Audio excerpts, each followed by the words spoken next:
In a few sentences, how would you describe the core idea behind your book, Why Art is Poor? Is there a core idea?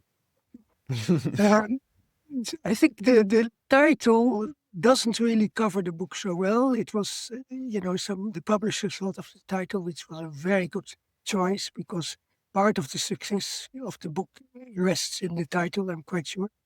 It's still copied a lot, it's still cited a lot.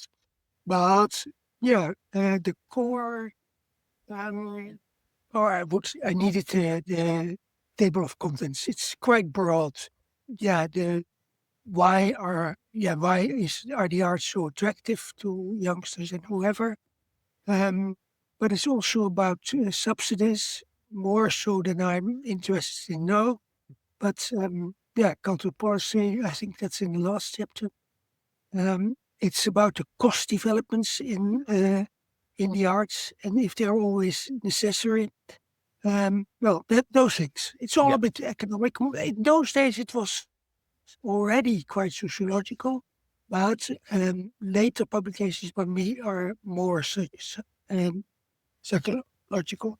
And of course, the subtitle was, you should know. Yeah, well, I've got the book right here. The Okay. exceptional economy of the arts. Yeah, So what? so that is also sort of a core. The economy of the arts differs from that of many other sectors. What first inspired you as both an artist and an economist to explore the economics of the art world and make the book? Okay, no, there are very, very few like me. I am an artist and an economist, but I only know economists who were very serious yeah, about being an amateur artist, you could say, and like to talk about it and etc. Maybe knew a bit more about the art sector than the average cultural Mm. economist. I don't know. The well-known name is Roos Strauss, who was for a while an opera singer, and she published much stuff. Cultural economics. We call it cultural economics Okay. nowadays. In those days, it didn't exist yet. Cultural economics. Okay. Yeah. What is a common belief in the arts economy that you think isn't actually true? That's a myth. That is absolutely true or not true. Um, well, what do you think is like a myth or is probably not true that a lot of people do believe to be true when it comes to the art Well, economy? the idea is that art is not only special and very attractive for consumers, but also that it has extra value. And that can almost be mythical. So there are all sorts of thoughts connected with almost the very word arts. The term. So like, it's not about commerce. It's not, uh, well, people express themselves. But there are other, um, I wrote down some other characteristics of what I call the art ethos and the people with money who go to expensive concerts. And, that's only started in the 19th century, late 19th century. Before the arts, almost, they did exist and people used the term, but it was for everybody. Um, in the Shakespearean theater, there could be anybody. So this is also common people. And it's only in the end of the 19th century that the elite arts are created, and in a way that anything else can't be art. So even the term popular arts was used, but it was used in a way. Well, popular arts was not true art. True art could not be popular both ways. Um, and that has continued to a degree to the present day. So did I answer your question? Yeah. It's a good question. Yeah, good answer. You say that the art economy is exceptional. That's the subtitle of the book. What makes the economics of the art so different from other industries or professions? What makes it exceptional? I think one thing which makes it exceptional is that the higher classes who sort of appropriated the serious arts, um, yeah, in one way or another, got the message across to whole population. This is for us. This is special, and sorry, but this is not for you. You can have your pop music, starting in the 60s. Before there was nothing like, well, there was a bit of jazz, etc. Gradually developing in being accepted as, oh yeah, this could be art as well, also by the elite or part of the elite. That was already after the Second World War. Same a little bit with film. Film also at first was not a real art form. There's another one. I'll remember in a minute. So, do you think it's still kind of protected by the upper classes, the arts nowadays? Maybe not so much by them, but it's automatic. It has become standardized. So it's difficult to get away from it. But then again, yeah, popular art, that's my latest book, is about that, has become sort of, accepted as art. It's a long way, but yeah, nowadays there are many signs of it. Pop groups perform now in former elite buildings, concert halls. Pretty famous orchestras perform Star Wars music or Yeah. that sort of stuff. And of course, there's also a financial element because they want to survive and they need more audience. And the audience for classical music, well, it did go down, but it still has status. And I think, yeah, there will be audience for it because it's also not very bad music. Yeah. Yeah. In general, do you think there's any overlaps between science and art nowadays? The research aspect, is there much research in art? No, that is not what could be an overlap. High status, yeah, maybe. And also in art academies, etc., it's the same as at universities. The higher educated, those is in higher educated secondary school degree are overrepresented. Certainly are. Well, migrants, etc., are of course altogether underrecommended. But that's in many other ways as well. Yeah, in many other areas. So, what connects? What overlaps science and art? Maybe technology? Technology, yeah, technology is very important in the arts and in the development of the arts since, well, the 17th century. Technology. Um, of course, but is that comparable? I don't think so. No, it's good to know that technology is so important in the arts, and because that is something art lovers have problems acknowledging.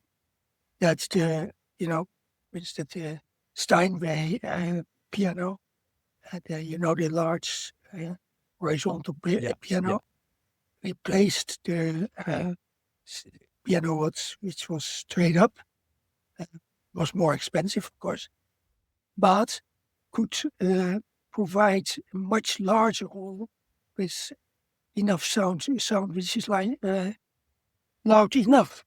And yeah, the Steinway family even advertised that. But don't tell it to a lover of classical music. He will give all sorts of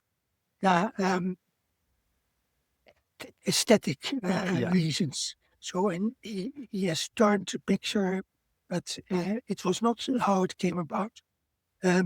Productivity, if I may use the word, Yeah. is very, very important aspect of any, whether it's cars or maybe science or whatever.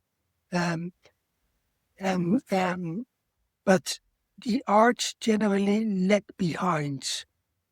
So there's inflation, and the value of money goes down, and then in the production of cars or whatever, they have increases in productivity thanks to new technologies, and so they can continue to pay their personnel. And in the arts, there is what we call a cost disease. So cost go up, many, well, all sorts of costs to perform, but the productivity remains the same. If you had an ensemble of 4 players, classical music, it's before the rising cost, the same size as after the rising cost. So there's no productivity increase.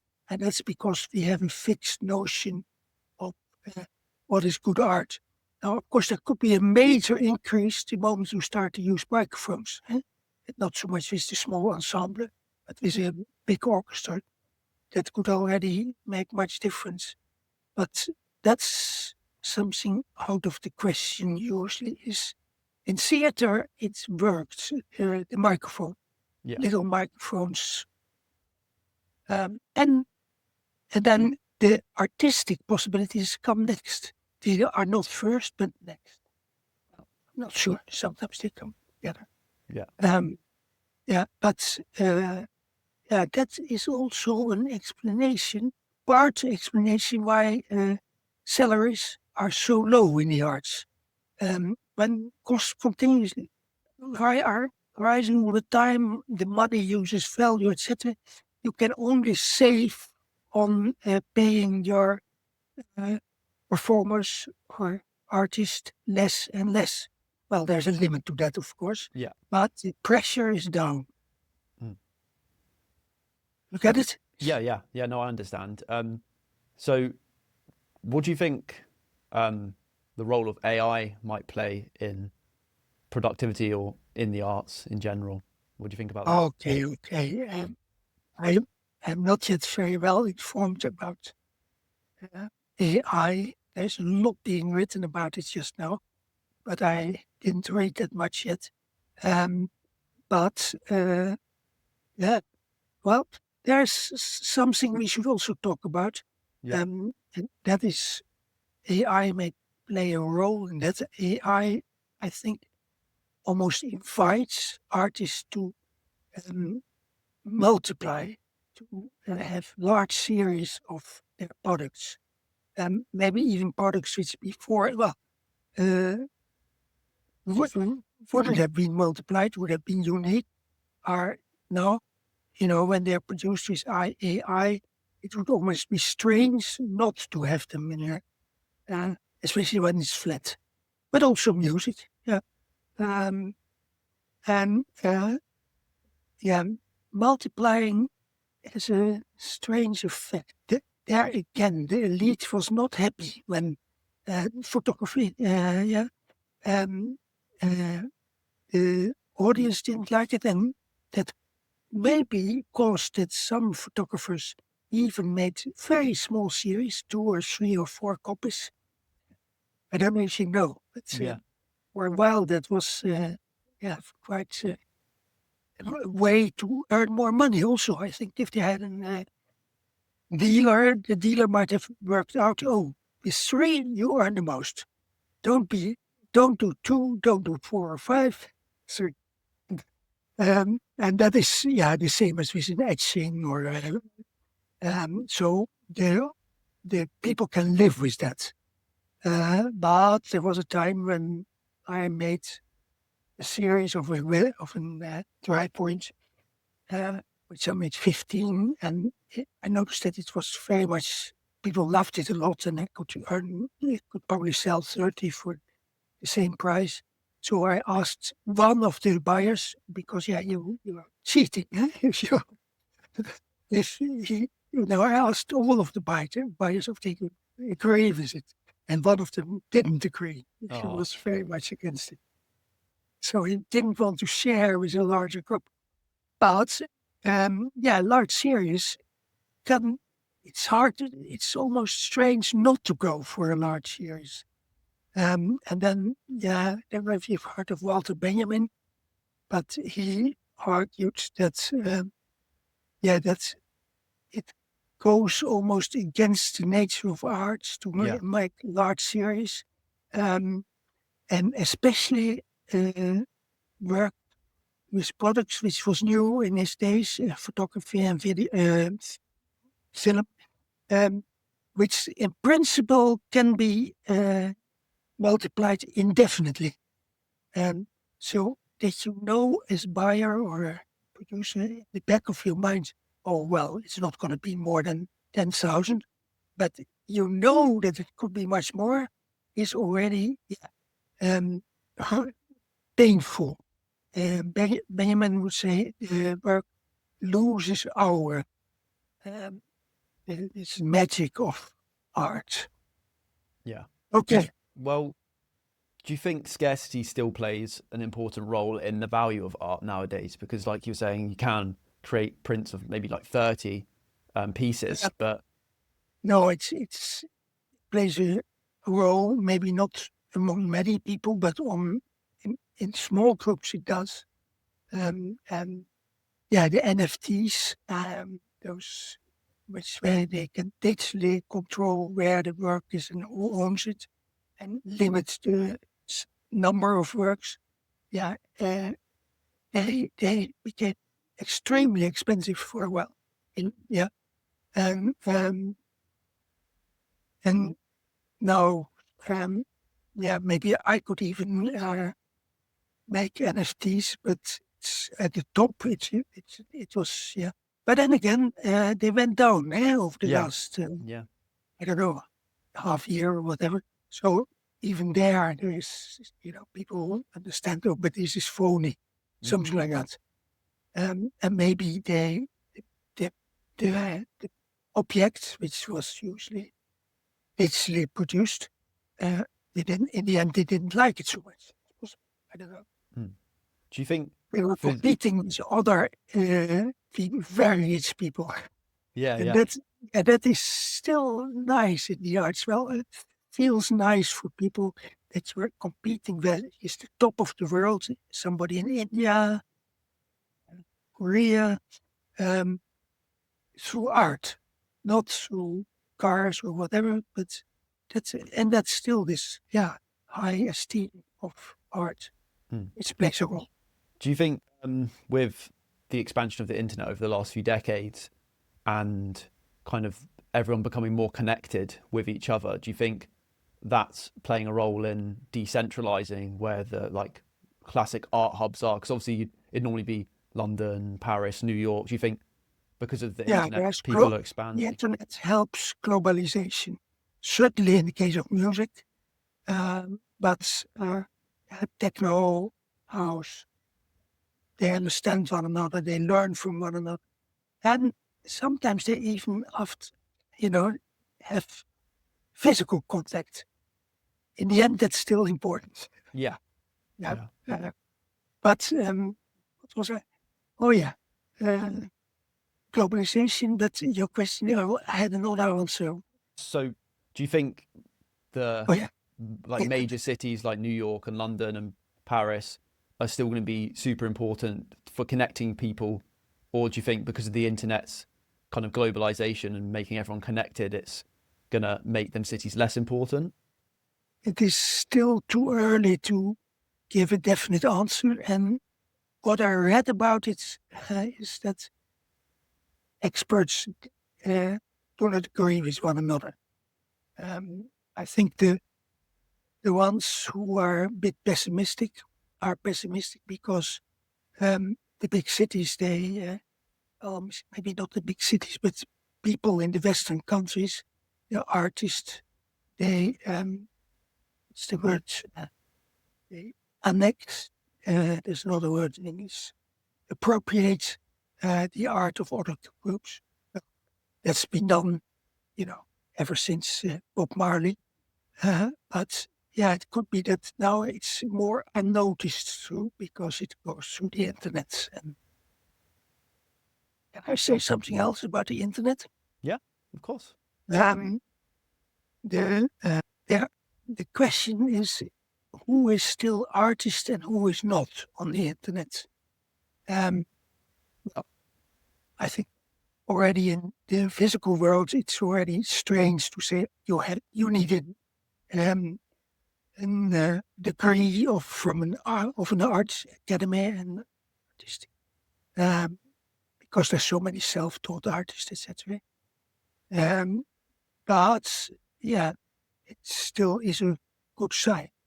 But on the internet, yeah, there's a large majority who produces maybe very interesting art are self-taught. And then that's the question about who's artist, but also what is art? Is it real? Many reels?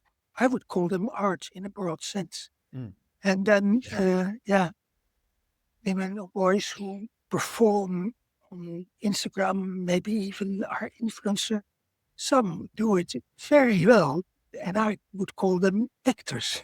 Yeah. But maybe that doesn't work. Maybe what we should take into account whether they themselves have an intention to make something which is beyond just influencing or the real, but also having an artistic intention, whatever that may be. Because I shift from now from art and artist to artistic.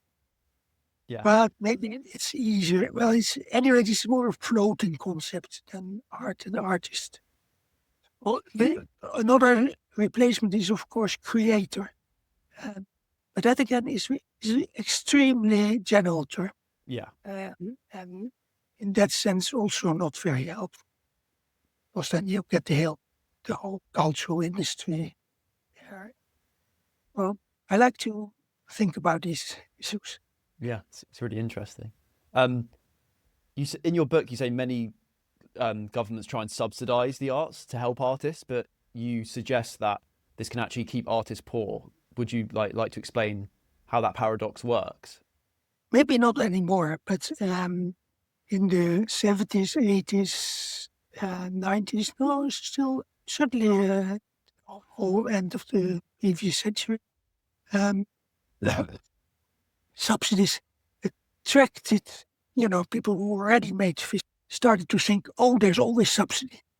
So it seemed to be that becoming an artist was not that risky because, and of course, local governments, of course, much advertised and showed in how good they were in supporting the arts and the artists. And in that sense also, helped attract more artists than there was demand. And so you could say an oversupply of artists indirectly caused by subsidies. And so, that's worked against the artist.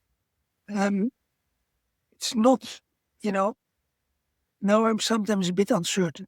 Suppose all these subsidies were from one on the other day cut, put the number of artists immediately go down. So the oversupply would become less. There, I'm not so sure. That's probably what you want to talk about as well, because the arts are very attractive also, irrespective of the subsidies. But the subsidies did work, made the arts more attractive, and especially the imagination that would always be this big body government. Why is the arts so attractive despite there being a high probability of artists being poor? Yeah.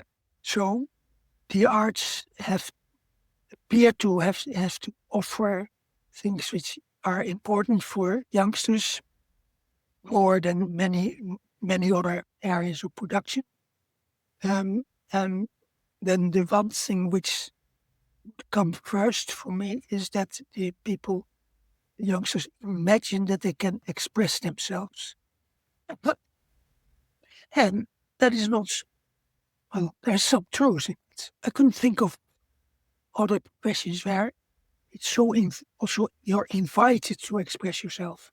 Mm. Um, and that is a deep wish of youngsters or of you and me is another story, of course. But we want to be different from other people. We want to have an identity which sets us apart, so we can say, I am somebody. And I'm not the same as my friend, because my friend. Yeah. Um, and I can make it clear, well, in the visual arts by physical things, if people can touch them or whatever.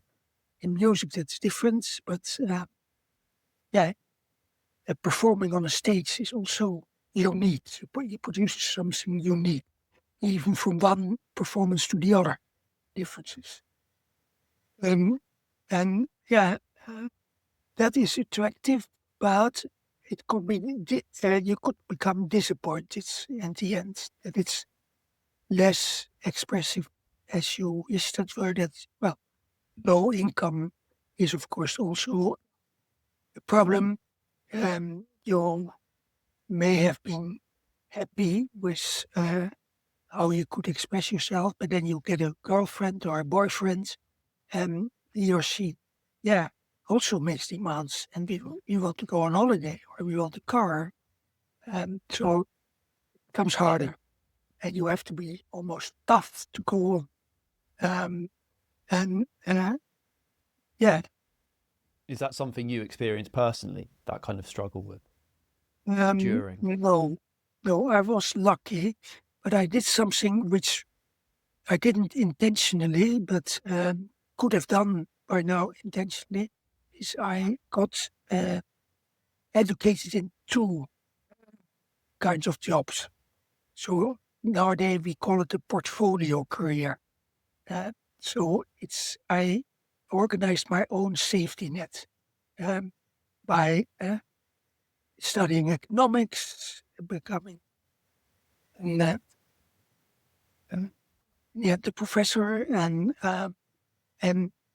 to be honest, only later on, went to art school.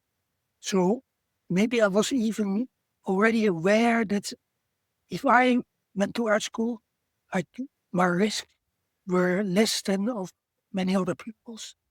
But nowadays, the teachers also advise students, not in every school, of course, but in some schools.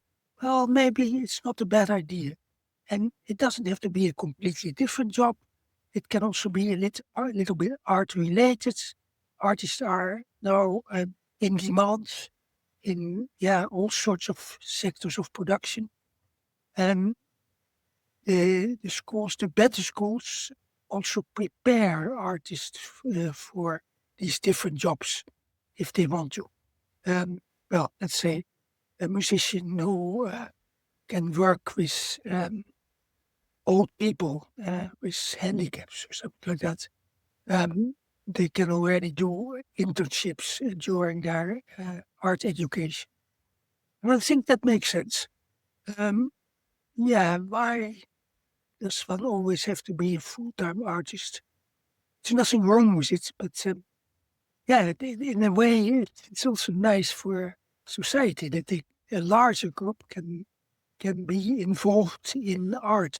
Yeah, How? and that the local group becomes very large if you look at the internet. But Yeah, yeah, yeah.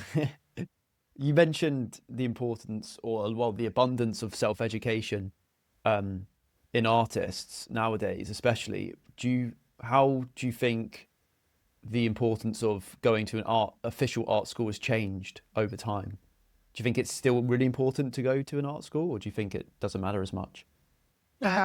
Well, it makes you more self-assured. Um, and but there are sort of little problems right, for jobs in which you become an employee, like an employee of a theater company or orchestra. Your chances are better. You can say, "Oh, well, they will of course listen to you playing and to people who are self-educated, but self-taught is seldom altogether self-taught. Yeah. You have to keep that in mind. And so self-taught is usually associated with no accredited um, education and official schools, but I increasingly artists who don't go to these schools for one reason or another um, find other ways to educate themselves, um, partly through courses, private courses, um, and they, they're increasing the number of them. And sometimes they even get subsidized by local governments. So people see the importance of it. And why would it be, well, also good to have this other trajectory into an art profession? Um, they, well, anyway, have not this uh, idea of, oh, art comes first, and for instance, an entrepreneurial course, which now are present in uh, official education, but the teachers don't like it and they look down on it. While in this outer world of education, no, that's normal. You have to develop entrepreneurial skills, but they're also in this group. They're also no. sh- we can talk about that later. Oh yeah. Um, One way they educate themselves is also by cooperating with others. So it's very easy to see others as competitors, but certainly in pop music, there are groups where people learn from one another. And that is, yeah, I think a very important form of education. Um, it's a bit, and now we get closer maybe to the things you are referring to. It's a bit, oh, well, I don't care so much about money as long as I have good friends and I learn something. And maybe in the end, I will do financially better. Um, it's the term I would, as you said, mention is careless, a certain carelessness. Um, and again, of course, you can't continue with that for 10 years Yeah. because, well, uh, there are demands following from others, but I call them bohemians, new bohemians. And then, of course, most of them have a safety net, either through parents or a brother or whatever. Yeah. Um, so in that sense, it's again, yeah, most lower class people. Well, it happens that they've little, they as well um, have ensembles, etc., but are probably more oriented or success oriented. They Yeah. have to make it. Yeah. Do you think that's an important factor?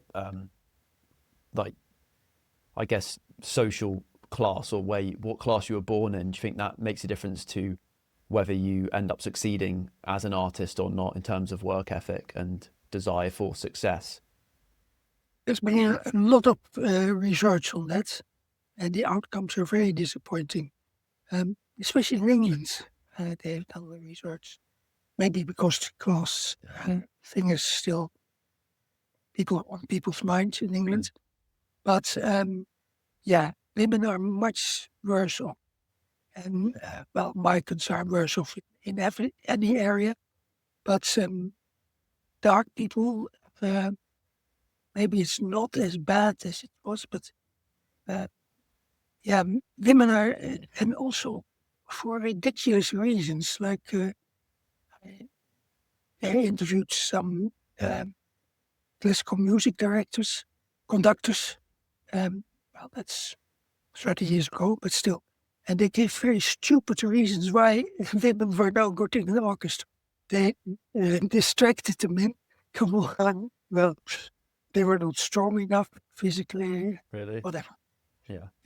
But the outcome of empirical research is indeed, you have done it in Austria, in Vienna, etc., that women are still very much underrepresented. That is not to do with their education, art education, but on top of that. Mm. Yeah. So that's why is it still in the arts worse than in other professions? Not in all other professions, of course, but maybe. Well, we expect the arts to do better than other professions, but Do you think it's important for artists to have some sort of kind of entrepreneurial or economic or business knowledge, like yourself, because you studied economics? Do you think that can help with artists' success? Yeah, I think it helps, but it's if you take your job seriously, you almost should be interested in managing it, seeing how you can develop a career. And for developing a career, there is always a business aspect. So I would call it a business. You're running a business, even for the law, usually, because you are no employee, but you're self. Don't know the word in English, and so for the law you have to, but it's minimal, the kind of things you have to do.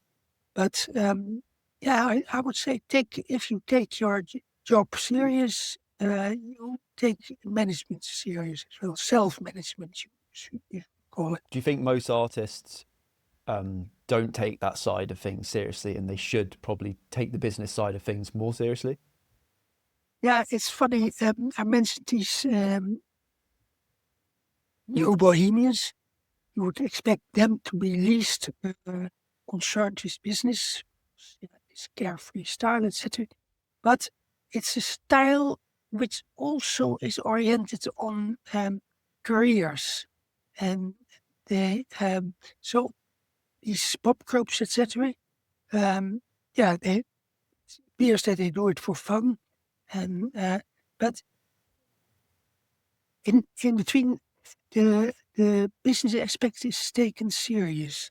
How to negotiate with a venue for your remuneration, the amount they pay you, and then to know about that, you're not asking the guy, woman who runs the venue, but you ask friends who also have a small pop group or whatever. And so there's a whole world of people who, help one another, also develop managerial talents.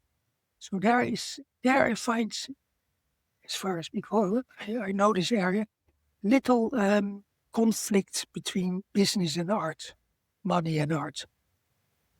Do you think business should maybe be taught more on arts courses at universities, or do you think it has to be learned through experience in this world?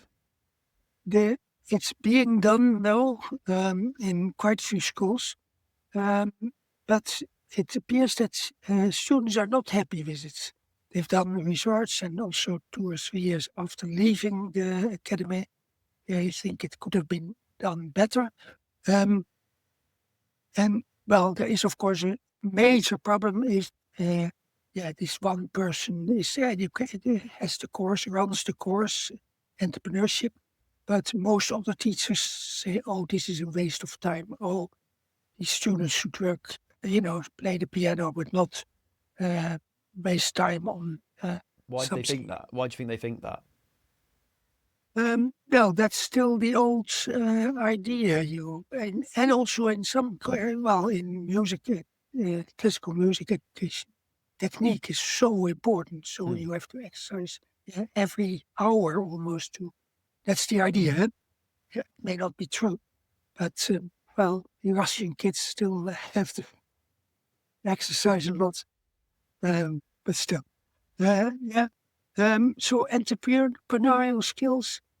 Mm, I would say don't separate it from other skills. Maybe a course could be, how to brand yourself on social media Mm. or on the internet, or self-branding in general. Um, and then the economic aspect almost automatically gets attention as well.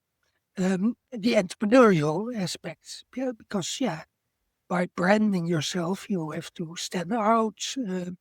It all comes a bit together. Psychology, because you want to promote a certain identity. Authenticity is very important. You know, an image of somebody who is honest and authentic.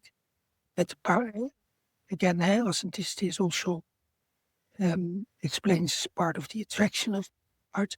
But if you would have people, both students and teachers, would better understand why this by now is a useful course, yeah, um, and maybe it is better than just learning how to run a business in the old-fashioned way.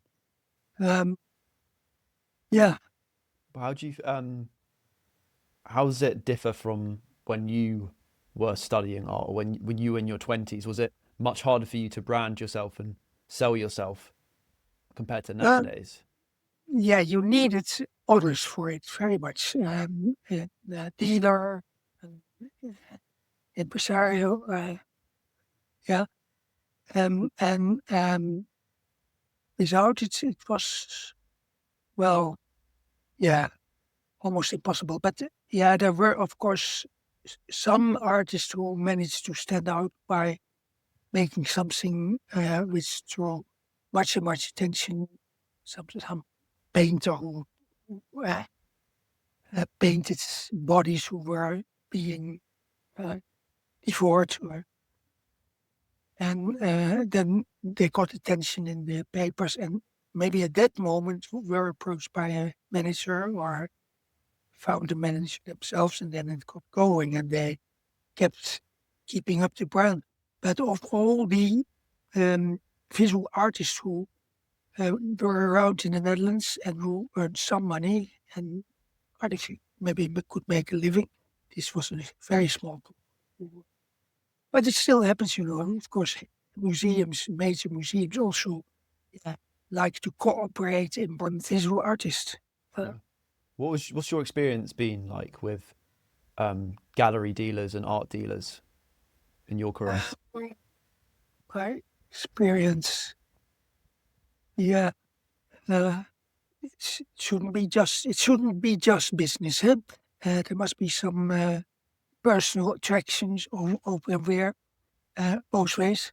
Um, and so far, if that happened in my case, I've had 3 dealers.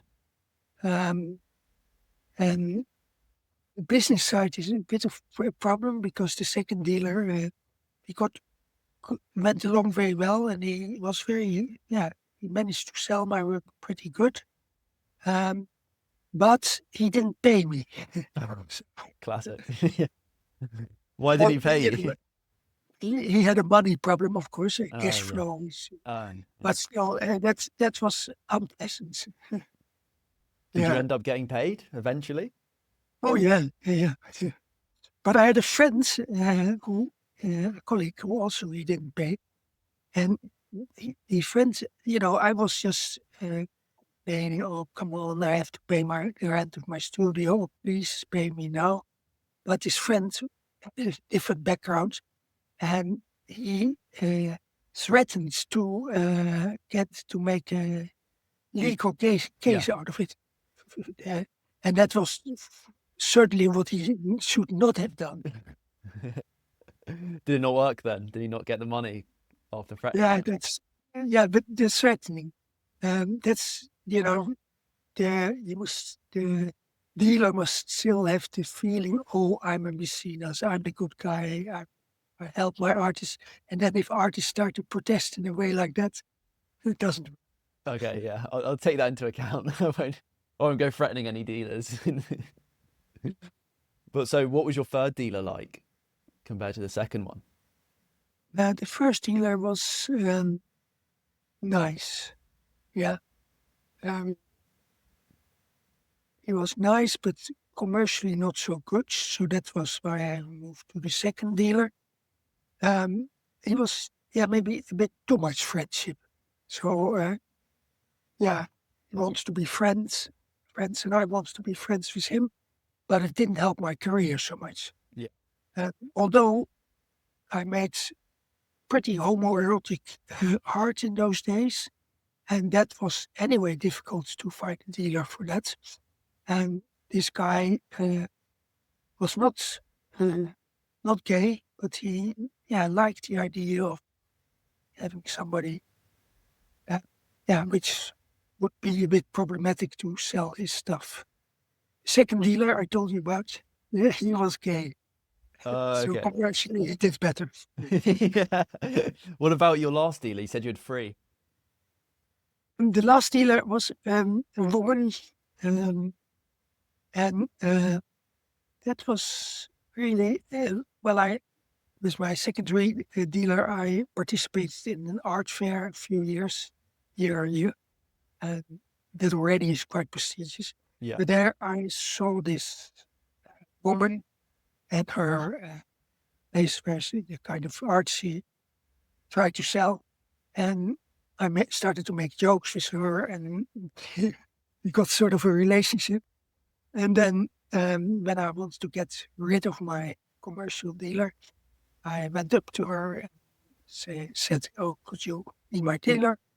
And then there's a bit of a relationship between the work I make, all the work you have. And then she said, yes, she agreed. But she wouldn't have done with everybody, so it was really so. That was my last dealer, and she died. Uh, well, she died, I think, 4 years ago. But already before that time, she stopped having a physical gallery, but went for the internet. I don't know if that was not so good for my work. I can't remember. Mm. But yeah, she was very pleasant to work with. Yeah, So, do you think the key traits for having a good artist dealer relationship is some sort of friendship and some sort of chemistry, but not too extreme on either a commercial side or friendship side? It has to be kind of like a balance of both. yeah, you'll give the answer. Yeah, yeah, yeah. What other kind of traits are beneficial between having a good gallery dealer and artist dealer relationship? Are there any more other than like friendship and commercial? Um, well, yeah, but it's more or less the same. But it, uh, this woman, she had, I think, 20 artists whose work she dealt. I think once a year she had a little bit of a party with all 20 of us. So there was a network, not only of buyers, consumers, but also of producers. And yeah, networks are very important in art, especially because, it's a low income profession and that networks help. Yeah. Mm. So she did well in that respect. Um, Other, yeah, well, not too businesslike. Uh, So do good dealers introduce you to other people as well? Is that what you're saying? So they're good at introducing you and helping you network? No, she indirectly, well, yes, she, the last woman, because organizing this meal with all her artists, yeah, then one tells the other, oh, I'm doing this. And in Germany, which is of course different from the Netherlands, I had this very nice exhibition. Maybe you should go there. Well, so that's you can have a network which is not wrong for the dealer and may even be promoted by the dealer. But because the dealer may also profit from the fact of you having an exhibition in Germany, and it adds to their reputation. So how did it work with exhibiting in other countries? Would the dealer represent you in America as well as the Netherlands and England or Germany? I think in my case, it may never have happened. It may always be myself and friends who found the places to, yeah, yeah. Especially also even in a major exhibition in the south of France, it was through a friend of mine. That was photography, by the way. Oh, okay. Is that in Arles? Sorry? Was that No, in Arles? Oh, Montpellier. Montpellier. Yeah, yeah. Yeah. I Nice. don't know if they still have this yearly festival. Um, but that was photography, only Okay. photography. Well, in others, Arlie, Y- Arlie, Yeah, close Arles. Yeah, by, yeah, yeah. That's what there are I was many, referring to. Yeah, different festivals at the same yeah. time. Yeah. And I remember because uh, they had demands on me. So they were happy to exhibit my work, but, and I wanted it in large enlargements, and they were also happy with, but they wanted it on prints on parade paper. Is that the English word? I'm not Parade? sure. What paper? Parade photo paper. So it's not the plastic like stuff we now have everywhere, but still paper like normal paper. Oh, really? Okay. And that's, well, you can Google it. Um, but that was what almost any dealer wanted in those days for the photographers. Mm. And it was much more expensive to have to make these prints yourself, but also to have them printed.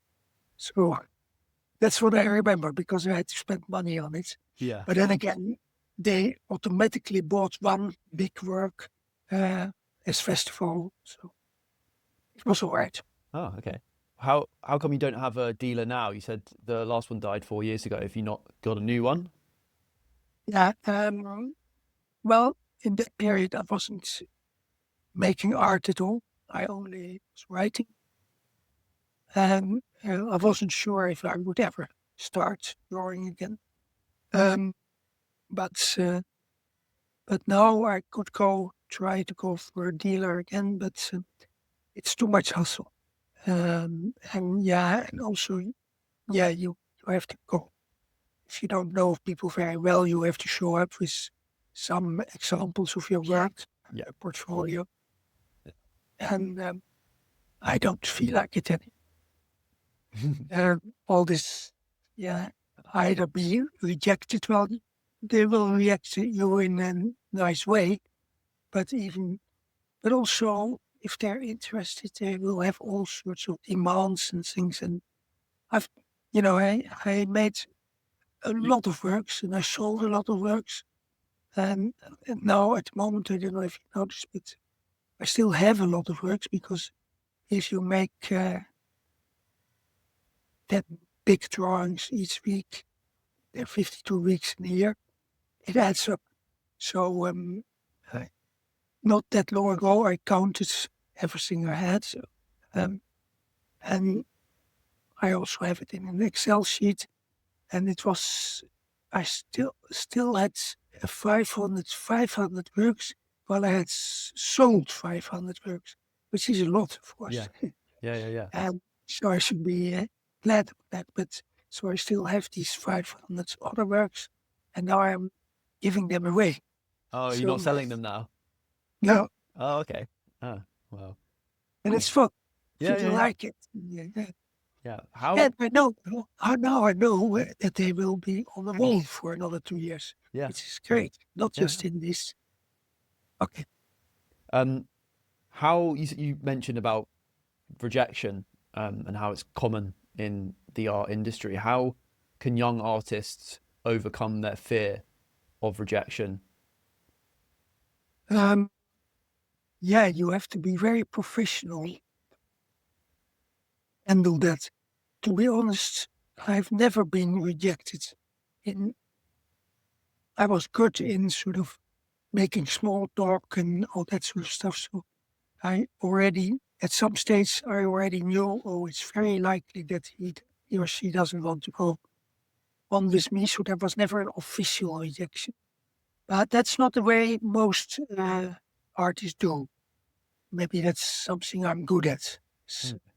sort of socializing. So yeah, did you Uh, socialize before showing people yeah, your work? before, yeah, yeah, or um, and that's common was and probably still is that you, uh, yeah, maybe not even tell that you're coming, but may make a phone call and then show up with some works, especially when it's flat work. You can have it. Yeah, yeah, Um, and uh, and then then the dealer will try to be nice, maybe even say, "Oh well, I think about it," or something like yeah, that. But you get a rejection, and yeah, some may, oh yeah, you may also what also happens is that before you orient yourself a bit, and then he may already say, "Oh, I get so many people every,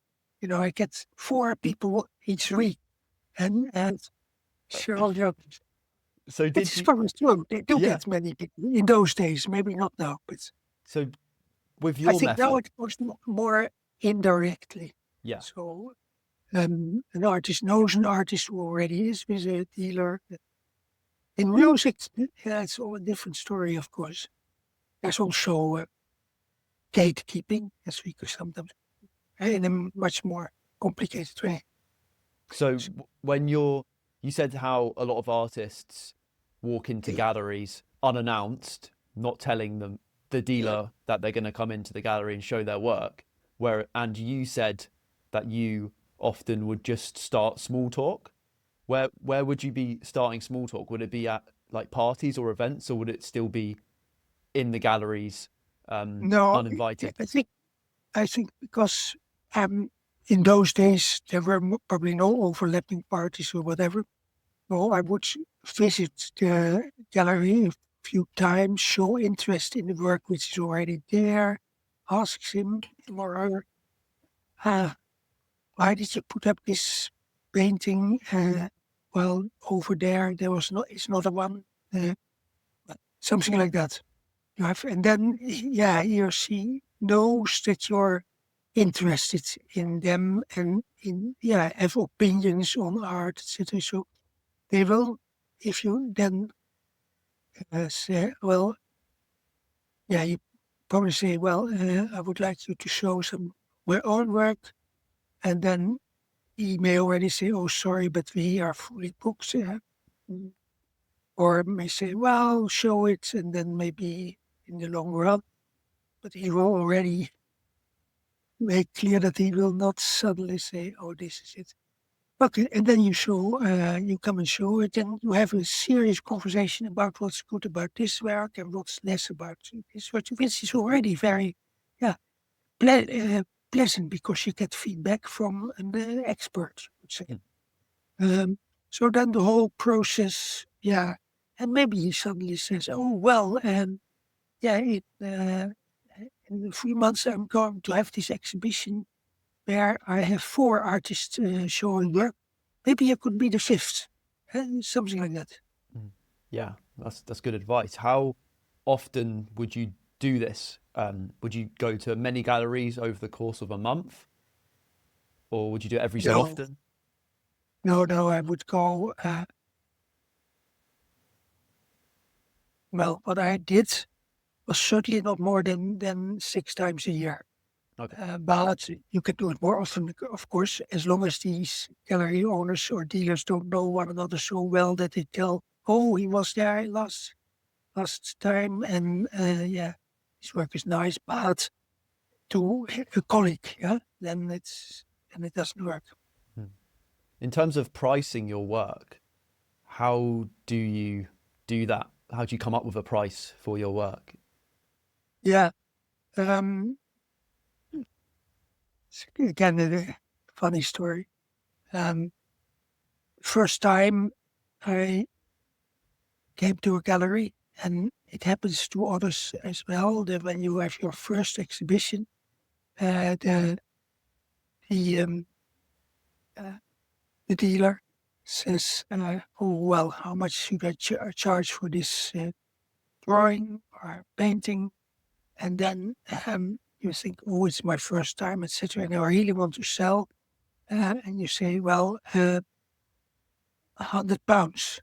And then he says, "Oh, come on, that's not a good start. You have to start with £300, because then the buyers know, this is something valuable. This is Yeah. good. So you sooner sell for the higher price than for the lower price." And that in general, gallery owners do not like to lower prices. Also, when you're, for instance, you don't sell so well anymore, and then the artist might think, "Oh well, maybe it's a slightly lower price. I will sell more and have more income for my living." And then gallery owners will also sometimes be resistant. This is no good idea, because when I lower the price, that means for many people that you're not that good anymore. Mm.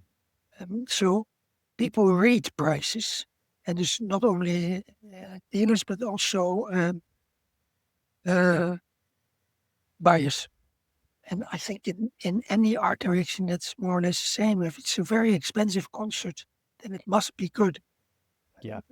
Yeah, People associate high prices with high value. yeah, yeah. Yeah. So would you say what you think your work's worth when you're asked how much do you want to sell this for? You should think, no, I need to price this higher. Not £100. I need to think, no, £300, £1,000. That will increase your chances of getting a good deal and getting your work sold. Yeah, if the dealer is right, he may be wrong. And I think I forgot to tell that, but he has also a long-term perspective. So it could be that in this first exhibition, yes, is a lower price, um, is a higher price, you may more or not. But for him, it's important to see how it can develop from one to the second to the third exhibition. If you start too low, it will be harder for him to get this trajectory going. Yeah. And if you How did your work increase over time after exhibitions, or the price, you mean? yeah, the price of your work? Yeah, it is. Well, it did not that much, but I've been. I think I got a fixed price. Not so late in my career. I'm very often make parcel drawings of heads, and they are the same size, same parcel. Um, and there was a price which did not was stable, and that was a good price for selling. But I never tried higher prices and lower prices. And my clientele also knew that this was the price. So and bargaining must have happened 1 or 2 times, but probably didn't go along. Hmm. So once you have a price, you should stick with it. Is that what you think? Yeah, and well, not particularly cheap, but people knew that that was the price, and that other people evidently thought that it was a good price, because otherwise I wouldn't have sold so much work. Yeah. Yeah. Yeah. you think there are any ways that can make the art more sustainable economically? Art work. Well, the art economy. Do you think there's a way to make artists less poor, or do you think Yeah, art is less worse. Yeah. Yeah, it's gonna be difficult. And that is still to do with benefits of the profession, which compared with other professions. And so the young artist doesn't just earn money, but also earns other uh, benefits he or she likes. And that, yeah, we could make a list out of it, but um, prestige or is can be a role. But prestige also rests in the fact that you can show that you are somebody. We talked about that yeah, expressiveness. You also, in many arts professions, not all, you are autonomous. Yeah. You can decide on your own working hours, on anything. And that gives a feeling of freedom. Freedom in two ways. Generally, there's no one who says there's no censorship. Um, and the other is, yeah, that you are free to choose your own direction. I think that's very important. There's some economists who, yeah, argue that their youngsters, part of the attraction of the profession is that it's a bit risky. So there could be youngsters who are attracted by something risky. mm. I'm not too sure about that. Um, well, maybe. These new bohemians I talked about. Yeah, Among them, it's imaginable that they, yeah, oh, yeah, I don't care. And yeah, there's tension in it. Let's go for it. Something like this. do you think they genuinely don't care and they are careless, or do you think that's just them signaling and that they don't care as a defensive mechanism? Um, no, it's among the own group. But the own group is large because it's not just the own ensemble as a pop group or whatever. It's the own group is almost a scene. And part of the scene is this bohemian mentality among the artists or musicians. And I think the audience may also, notice it. Well, in the early times of the rave, of course, it was one mixer, audiences and musicians. Yeah. Yeah, that's good. Um, Before we wrap it up, before we finish, are you working on any new projects? Yes, I am, to my own amazement. I, you know, I, I still draw with a model every, yeah, every. I didn't for a few years. I did no art at all, but I think 2 or 3 years ago I started to draw again. But that's really an extension of what I've done before. There's some new styles, but it's a matter of degree difference, etc. Um, but it feels.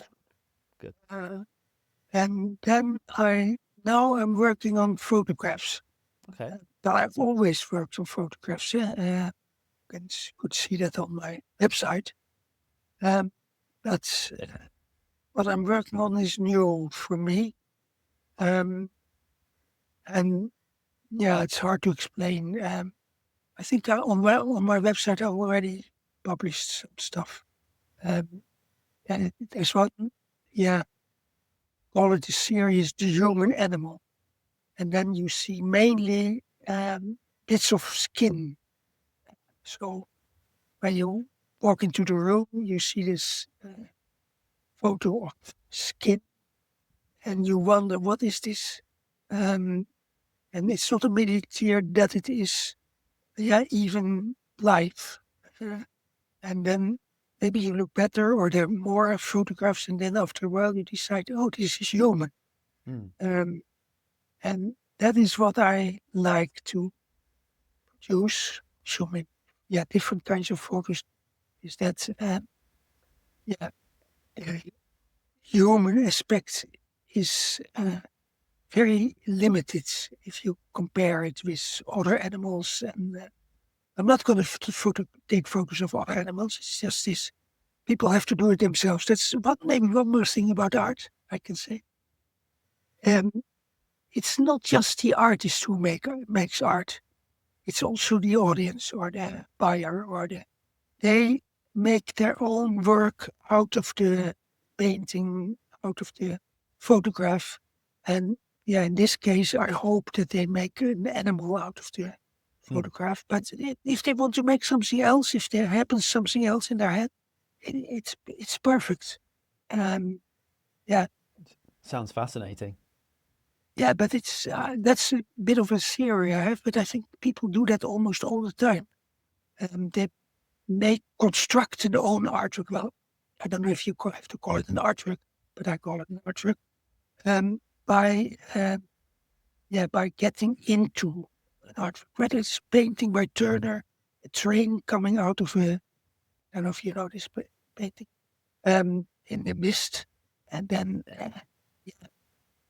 when I saw it, I saw myself coming out of the mist. Yeah. That sort of thing. Yeah. I think Okay. people kind of have what the artist or photographer or filmmaker intends to do or intends to express isn't always expressed by the person viewing it. The person creates their own personal kind of expression from it. This very different from what the artist intended. Yes, definitely. And so they have freedom as well in making their own artwork. Yeah. Well, Hans Abbing, ladies and gentlemen, you said people can find your work on your website. Is there anywhere else people can find your work, including your books? Well, I think in a museum in Montpellier, and another museum, but there it's not shown anymore. It's somewhere in a cupboard.